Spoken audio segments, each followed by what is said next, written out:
Welcome back, Empathic Healers. Journal prompt of the day. Do you often do without in order to help others? That's a big one. Are you ready to dig deeper? Grab your journal and journal with me. Today we are talking about love and self-image. So, not egoic love for our self-image, however, meeting ourselves with love and compassion and solar plexus chakra energy. So, welcome or welcome back to the Energy Healing Lifestyle Journal Self Care Challenge Day 24. Again, my name is Robin Knott, and I am your host of Energy Healing TV and podcast on YouTube, Rumble, and Spotify, and the founder of the EnergyHealingSchool.com. I'm a certified Reiki Master Teacher and have a Master of Social Work degree specializing in mental health and addiction treatment. And I'm here to teach fellow empathic healers various energy healing methods with a strong focus and self-care, self-worth, and self-love without feelings of blame, shame, or guilt. So if you have your journal, if not, grab it, or you grab pause and come back, or whatever works best for you. Follow along and then grab it. Again, I start off with this journaling process, literally writing out what my focus is for today. So today we're looking at love, showing up for self, for you, with love and compassion, right? At keeping your self-image in mind. So what hats do you wear? What roles do you play? How do you see yourself? When you think of I am, how would you complete that sentence? The solar plexus governs the self, right? So even though solar plexus chakra talks about or governs the energy relates to our self-power, still be mindful of what type of power we show up in, right? What does that mean to you? Sometimes our ego can really grab that and take it to an extreme that's actually low vibrational, right? So remember, from the heart chakra down are our lower vibrational energies, and that includes the solar plexus chakra. But also, if we resort back up to the crown chakra, and we want to always draw that love in from the source of unconditional love all the way to all of our chakras, right? So that includes the solar plexus, our self-image, our ego, our human, our human meeting ourself with love and compassion. How many of you have beaten yourself up, right? The blame, shame, and guilt games, kick you while you're down, being your own worst critic. It's not what we're trying to do. Just being mindful. The 3 steps in my journaling process, right? Being aware, assess, and align our energy with the source of unconditional love. So blame, shame, and guilt isn't in alignment with the source of unconditional love. So the question I asked for today in our journal prompt, do you often do without in order to help others? I saw a few yeses on my post, and I can relate to that very much. However, again, without blame, shame, or guilt, just awareness, right? I left that pretty vaguely because really we could also take that a step further and say, do you go without having your needs met to give others what they want? That's a big difference, right? So as we journal, we can break that down as well. We don't have to take it to extreme or, one way or another. It doesn't have to be that all or nothing. But I do want to take into consideration our needs versus our wants. And of course, we don't want to cut people out altogether because we want to share love with the collective, right? We want to heal collectively, and we don't do that by shutting people out. So I'm certainly not going to say, F the world, cut everybody out, and only focus on you. However, we don't cut ourselves out either and only focus on everybody else because we get drained and wore out and feel beat up, and then we can't show up and help in the ways that we like to. So let's add that as you do your journaling process and really think about the difference between a need and a want, right? So it's part of that setting healthy boundaries, which we're going to focus on in the masterclass, right?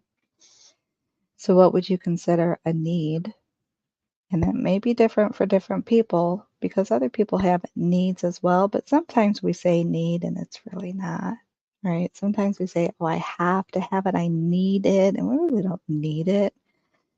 We just want it really, really bad. But if your health, so this would be fall under the needs, if your health is taking a hit because you're giving so much to others, then there's some needs in there, right? Then it's beyond the wanting and it's a need, and it needs to become then a priority for you to take care of you, right? You're always a priority to take care of yourself, or should be. However, again, determining our needs versus wants. It can get tricky when both have needs, right? But then it's also the line of responsibility because we are responsible for ourselves in most cases. There are those other cases where we are or have a level of responsibility to others and with others. So, children, of course, minors, we have a responsibility as adults, right, to meet the needs of children, for sure. We don't let the kiddos go without. For some of us, too, it's our older generation, right? I take care of my mom. So it's a balancing game sometimes on needs versus wants and prioritizing those, right? She does have needs that need met. I'm not going to tell her to buzz off with the needs that she needs met because I want something different. So I'm just not going to do that, right? However, again, it's not all or nothing. There may be times when it's like, okay, your needs are met. Now we've melded over to the wanting, to the want box. And then I can work in now my needs or wants or balance those things out, right? And it may also be people with, say, disabilities, you know what I mean? People have different needs, and that's fine, and depending on what our role is. So sometimes we really have to individualize our plans and what it looks like to take care of ourselves. It still doesn't mean we don't take care of ourselves. It still doesn't mean that we toss ourselves to the side. But I don't, again, want to make it sound so one way or another, like yes or no. I put the question out there that way, so my apologies. But hence the video, so it gives us an opportunity to explore it deeper so we can get a better look at what that actually looks like. Because again, we're not cutting everybody off, but we're not cutting ourselves off either. So self-care is super important. Let me know how it's going for you. How did you answer that question? Do you often do without in order to help others? And do you do without your needs being met? Or is it more of you put your wants aside in order to help others? Do you take care of you or do you deny your self care? I'll be interested to see a little more detailed comments if you feel comfortable sharing. If not, it's fine. This is totally for you, right? This journaling process is for you and your own healing, bringing things into your own awareness. And again, some of this is old programs that we take on, right? We are taught, many of us were taught that that's what you're supposed to do, right? You take care of other people. You put yourself last. Don't be selfish. Right? There's a lot of different beliefs and values that have been ingrained and programmed. And then there's that defensiveness or rebelliousness that can come out too. Solar plexus energy there, right? To kind of fight back. I've shared before, I had my fight back moments, where I spoke very loudly and was try to be a little more demanding on having my needs or wants met. I didn't really think differentiated between the two, needs versus wants. And then again, trying to move into that balance where the energy is more balanced, more in harmony. Get shifting into that energy in alignment with the source of unconditional love. Because remember that unconditional love is both ways. It's not just for one or another. That would be conditional. To cut one out is conditional. Unconditional is for all of us, neutrally, both individually and collectively. Hmm. I do think too, I know in America, we focus a lot on independence, and that is a strong value of my own as well. However, so is family. So finding that balance between the two. Hey, there she is. Hi, Rebecca. Rebecca says, hello, beautiful lady. How are you, loves? I almost didn't come on tonight because I'm so super tired. Excuse me for yawning, but I'm glad I did. Thanks for hopping on. I appreciate it. I don't know how much you heard. I was kind of rambling just a little bit, but I started off the video kind of talking to expanding on my journal prompt a little bit, where I had asked, do you often do without in order to help others? I added to that question, do you often do without your needs being met in order to help others or give them what they want? Because that's very different, right? So we can separate that just a little bit. But for me, those lines get blurred sometimes. I don't know that they don't know. Not as much. I'm more aware of it. But sometimes, especially if you're just caught up in the day, right, doing what you do, and then if you're not paying attention, if you're not like grounded and being mindful, and you're just kind of flowing and in that automatic mode or getting pushed and pulled, then those lines get blurred. So I have to bring it back to those moments and kind of like starting with the root and the sacral, right? Grounding into my body and getting to see like, okay, wait a minute. Let's check the boundaries, right? What are actually needs, mine and whomever's? What are the needs? What are the wants? And then go from there, right? Make sure that needs are met first and then look at the wants, because there's always a balance. Again, balance is kind of like this in my world. I don't see balance as being like perfect. It's not perfect. It totters, it teeters. Rebecca says I missed the first of that, but I will have to go back and watch it. Oh, no worries. Before I read your comment, I kind of took the liberty of sharing, repeating myself. Rebecca says, I have been doing without so much lately for everyone that my kid noticed. Ah, Quint has been yelling at me to sleep, and today made me stop to go out and get sun with him. Good for Quint. Look at him looking after his mama. That is very sweet. It's a lot, isn't it? And your plate is full anyways, all the stuff you have going on there. So I'm glad that he interjected and got you outside. Rebecca says that's so important, needs or wants, right? I didn't always get the difference. So I wanted to make sure that I shared that now, because I also mentioned earlier that, the idea of self-care and healthy boundaries isn't to cut people out, right? Like I know that often we focus on independence. I know I do anyway. I think in our nation, our country, we do very focused on independence. And I still I value it. I support it to a degree, but then also strong family values and with other people and trying to help others as well. So finding that balance, creating those boundaries that incorporate us all as a collective, right? Because we all are part of it. So for that, the goal isn't to cut anybody out. I think the problem has been that we've cut ourselves out. So I want to bring us back in. But as I talk about bringing us back in, as part of that collective, to be a healthier part of that collective, to have that self care, to set those boundaries, is not to just, again, cut people out to do that. So incorporating us all. So thank you for adding that as well.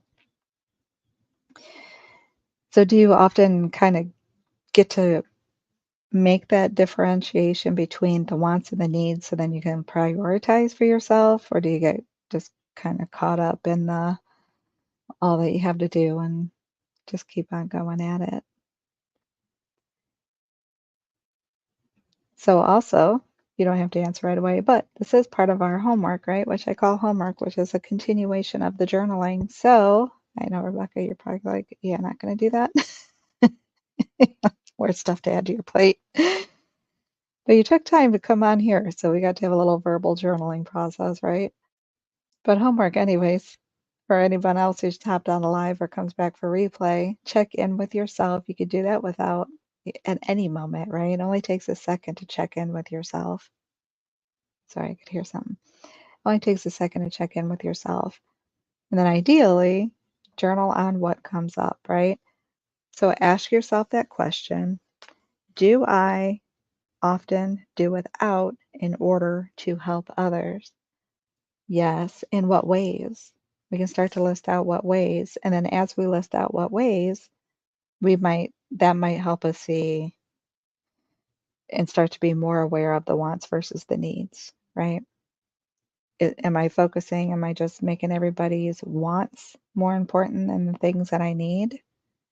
And don't think for a minute that like relaxing in a bath isn't a need. Doing something you enjoy isn't a need. Getting outside in the sun with your son is a need, right? Sometimes we do need that because our mental health is just as important as our physical health. So when I first started differentiating between wants and needs, in the beginning, used to only focus on physical needs. Yes, physical needs, but also mental health needs. And we don't want to get, I won't say get too greedy in the sense of like, again, not to the point where we're shutting everybody out. We get greedy out with it all we want to, but as long as we're not shutting people out or hurting anybody in the process, obviously, right? But again, the journaling allows us to see it, brings it into our awareness so we can assess where it's at and then get into alignment with the source of unconditional love, which incorporates everyone, right? Us and others. Let's see. Rebecca says, I am always trying to prioritize the most important thing at the moment. Good. Fantastic. It's important, right? That was another thing I had to learn was prioritizing, along the journey of decades. Just saying, no, I didn't get it at first. Like, well, I thought others initially was the priority until I was in that mode of, fighting my way through the world. And then I try to make myself the priority, but I didn't really know how to do that. So I would say it like it was lip service. I would say it and I would talk loud and try to demand, but I don't think it wasn't very effective because I didn't understand it, I think. Like, I'm talking like 20s, late teens, 20s.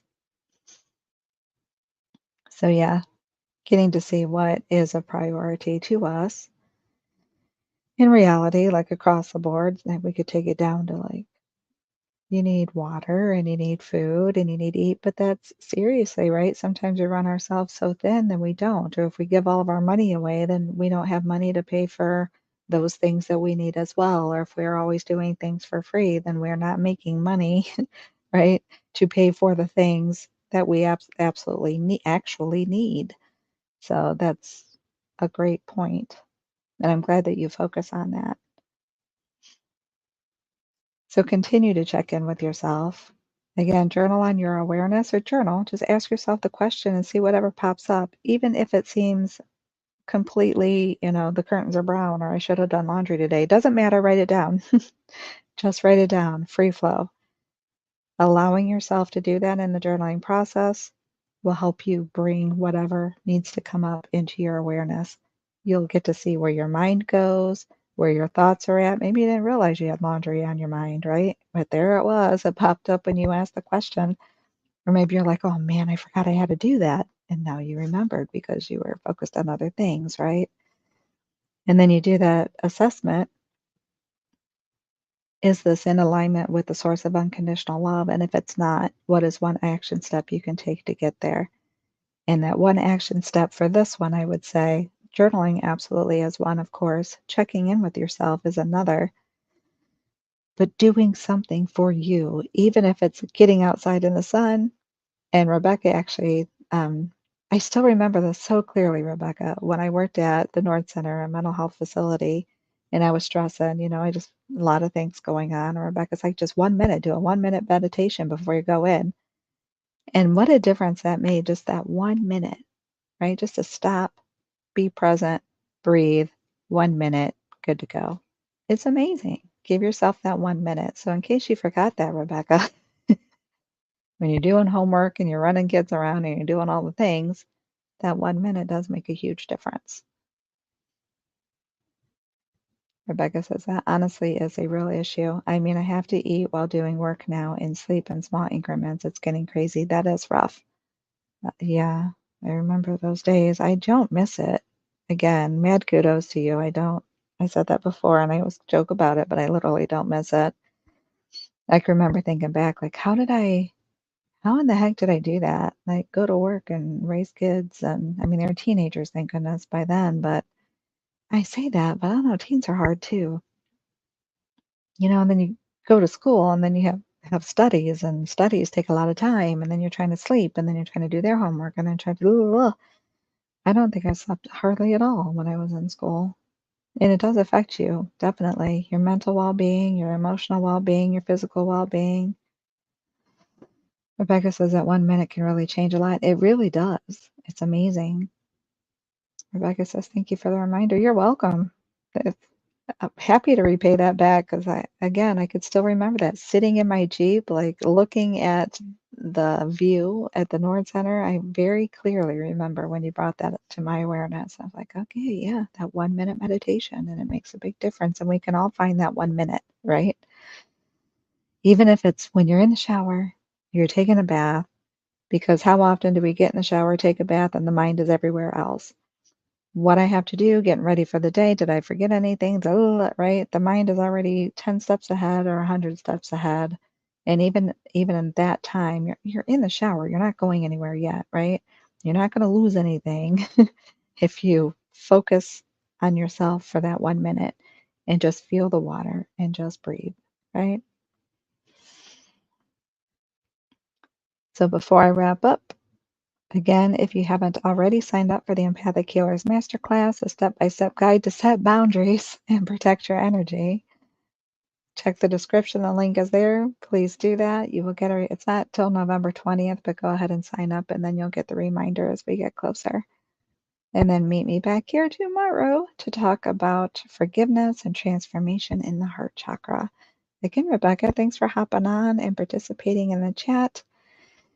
Please take care of you. Everyone, take care of you. So much love, and I will see you tomorrow. Bye, guys.